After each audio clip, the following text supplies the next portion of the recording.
चलिए देखिए इसके आगे आप लोग नेक्स्ट हेडिंग डाल दीजिए, डाई हाइड्रोजन का ईंधन सेल में उपयोग, usages of liquid hydrogen in fuel cell. देखिए डाई हाइड्रोजन का उपयोग हम ईंधन के रूप में जो करते थे, इसका क्या क्या उपयोग है, ठीक, ईंधन सेल के रूप में। तो देखिए क्या होता है इसका उपयोग, वह युक्ति जो ईंधन की रासायनिक ऊर्जा को विद्युतीय ऊर्जा में परिवर्तित करती है, ईंधन सेल कहलाती है। कहने का अर्थ ये हुआ कि ठीक है, वह प्रक्रिया जिससे क्या होती है, ईंधन जो होता है वो रासायनिक ऊर्जा को विद्युत ऊर्जा में कन्वर्ट करने को ही हम क्या बोलेंगे, ईंधन सेल बोलेंगे। ठीक, आजकल डाई हाइड्रोजन का प्रयोग ईंधन सेलों में विद्युत उत्पादन के लिए किया जाता है। आजकल क्या हो रहा है कि डाई हाइड्रोजन का प्रयोग ईंधन सेलों में विद्युत उत्पादन के लिए किया जा रहा है। फिर क्या होता है कि यह पारंपरिक जीवाश्म ईंधन की अपेक्षा अधिक लाभप्रद होती है। जो जीवाश्म ईंधन है, डीजल, पेट्रोल, मिट्टी का तेल, ये सब क्या है, जीवाश्म ईंधन है। इनकी अपेक्षा जो डाई हाइड्रोजन होता है, ठीक, ये जो ईंधन होता है ये अधिक लाभप्रद होता है। इसके द्वारा किसी भी प्रकार का प्रदूषण उत्पन्न नहीं होता। ये जो होता है इसके द्वारा प्रदूषण उत्पन्न नहीं होता, अधिक प्रदूषण नहीं होता है। इसकी जो कार्य क्षमता होती है वो 70% तक होती है। ठीक है, इसकी जो कार्य क्षमता होती है वो 70% होती है। ईंधन सेल में ईंधन को सीधे विद्युत ऊर्जा में परिवर्तित किया जा सकता है। जो ईंधन सेल होते हैं उसको ईंधन को सीधे विद्युत ऊर्जा में परिवर्तित किया जा सकता है। जबकि क्या होता है कि ईंधन सेल में संरंध्र कार्बन में इलेक्ट्रोड लगे होते हैं। जो ईंधन सेल होते हैं उसमें क्या होते हैं, इलेक्ट्रोड लगे होते हैं कार्बन के। फिर क्या होता है, तथा विद्युत अपघटन के रूप में क्या होता है, सांद्र, अब देखिए आगे है इसमें सांद्र, देखिए सांद्र हाइड्रोक्साइड युक्त रेजिन होता है। सोडियम हाइड्रोक्साइड युक्त रेजिन होता है। संरंध्र इलेक्ट्रोड में एनोड से हाइड्रोजन गैस तथा कैथोड से ऑक्सीजन गैस हम भेजते हैं। क्या करते हैं कि जो ऊपर की तरफ लगा हुआ होता है उस उधर से हम क्या करते हैं, हाइड्रोजन गैस और कैथोड ऑक्सीजन के उसमें क्या करते हैं, भेजते हैं। कैथोड से ऑक्सीजन भेजते हैं और एनोड से हाइड्रोजन गैस भेजते हैं। एनोड पर हाइड्रोजन का ऑक्सीकरण तथा कैथोड पर ऑक्सीजन का अपचयन हो जाता है, जिससे क्या होता है, जल बनता है। क्या बनता है, जल बनता है। इलेक्ट्रोड से हाइड्रोजन तथा ऑक्सीजन गैस लगातार भेजी जाती है। तो या इस अभिक्रिया को देखिए, इसमें क्या होता है कि एनोड अभिक्रिया, देखिए इसमें क्या होता है, हाइड्रोजन और देखिए यहाँ पर OH। तो ये देखिए इसमें क्या बन रहा है, H2O बन रहा है और यहाँ से इलेक्ट्रॉन देखो निकल रहा है। इसी प्रकार कैथोड में भी देखिए ऑक्सीजन है, यहाँ पर क्या है, वाटर से अभिक्रिया करा रहे हैं, इसमें देखिए इलेक्ट्रॉन निकल रहा है, तो 4OH यहाँ से बन रहा है। इसके बाद फिर देखिए, क्योंकि आप जानते हो कि इसमें क्या होता है, ऑक्सीकरण और अपचयन होता है, जिसके फलस्वरूप देखिए इस अभिक्रिया में क्या बन रहा है, देखो यहाँ पे हाइड्रोजन है और ये ऑक्सीजन है, ठीक, जिसके फलस्वरूप यहाँ पे वाटर बन रहा है। क्या बन रहा है, वाटर बन रहा है।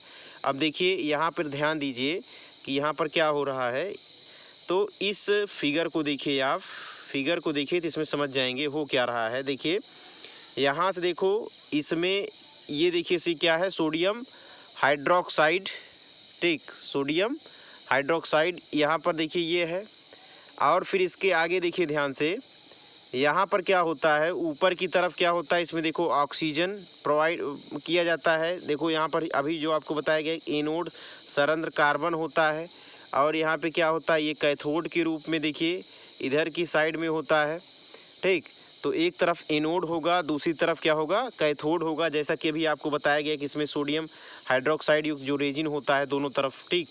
तो सोडियम हाइड्रोजन युक्त इसमें क्या होगा, ये होता है एनोड की तरफ देखो यहाँ पे ऑक्सीजन और कैथोड की तरफ यहाँ पे क्या किया जा रहा है, यहाँ पर ऑक्सीजन गैस भेजा जा रहा है और एनोड पर क्या भेजा जा रहा है, हाइड्रोजन गैस। तो अब देखिए इसमें क्या हो रहा है, दोनों तरफ आपको दिख रहा है, देखिए यहाँ पे संरंध्र कार्बन है, एक तरफ एनोड है, एक तरफ क्या है, कैथोड है। और फिर यहाँ पे जब इधर से ऑक्सीजन भेजा जाएगा, इधर से देखो हाइड्रोजन भेजा जाएगा, तो जिसके द्वारा यहाँ पर क्या बन रहा है, देखो जल बन रहा है। क्या बन रहा है? जल बन रहा है। इसी को हम बोलेंगे ईंधन सेल। क्या बोला जाता है इसको? ईंधन सेल। यहाँ पर देखो एक तरफ क्या है, ये कैथोड है, और एक तरफ क्या है, ये देखो ये कैथोड, इधर देखो ये एनोड है। ठीक है, दिख रहा है। तो फिर इसी प्रकार से ये क्या है, ये ईंधन सेल है। क्या है? ये ईंधन सेल है। चलिए फिर इसके आगे देखिए क्या होता है। इसके आगे देखिए, तो इसके आगे देखिए क्या है कि इस ईंधन सेल का उपयोग अंतरिक्ष यानों में होता है। जो अभी आपको ईंधन सेल दिखा, इस ईंधन सेल का उपयोग क्या होता है, अंतरिक्ष यानों में भी किया जाता है।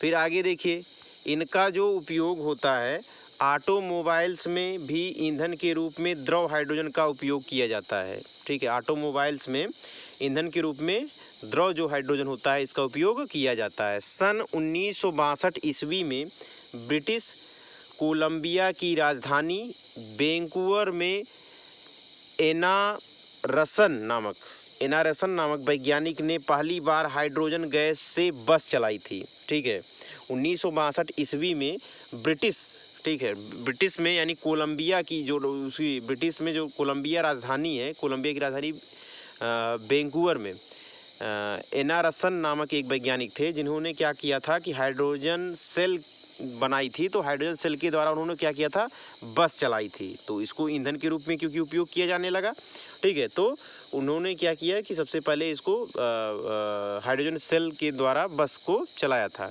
फिर आगे देखिए, रॉकेट में प्रयुक्त ईंधन यानी इसको नोदक कहलाता है। जो रॉकेट ईंधन में इसका प्रयोग किया जाता है हाइड्रोजन गैस का, वो नोदक कहलाता है। क्या कहलाता है? नोदक।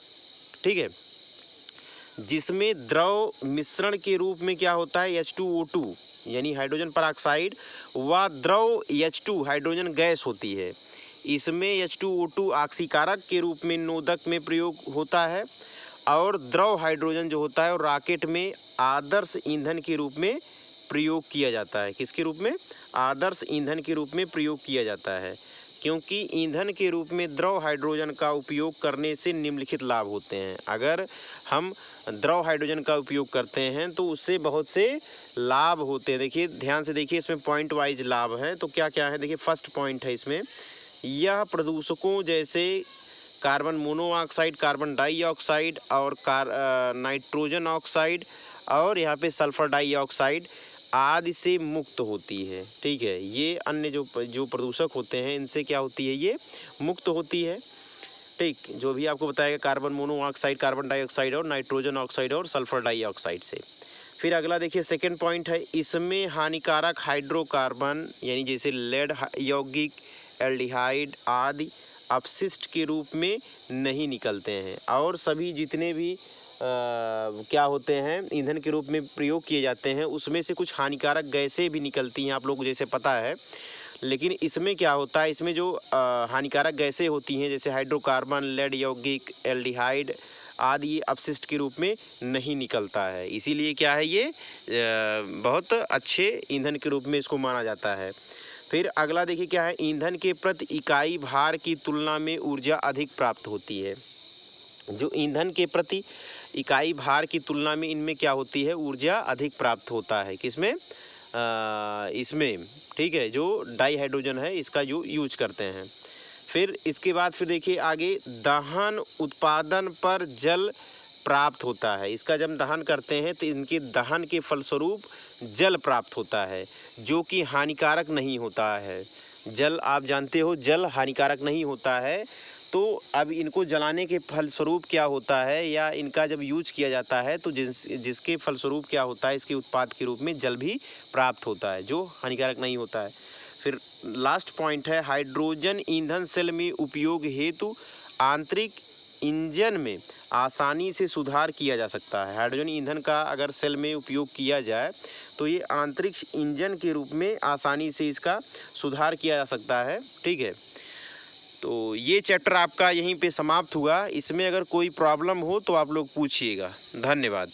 और हाँ, एक चीज़ और भी है, चैनल को हमारे लाइक कीजिए और सब्सक्राइब कीजिए। सब्सक्राइब किए रहेंगे तो नोटिफिकेशन आप लोगों तक पहुंच जाएगा। धन्यवाद।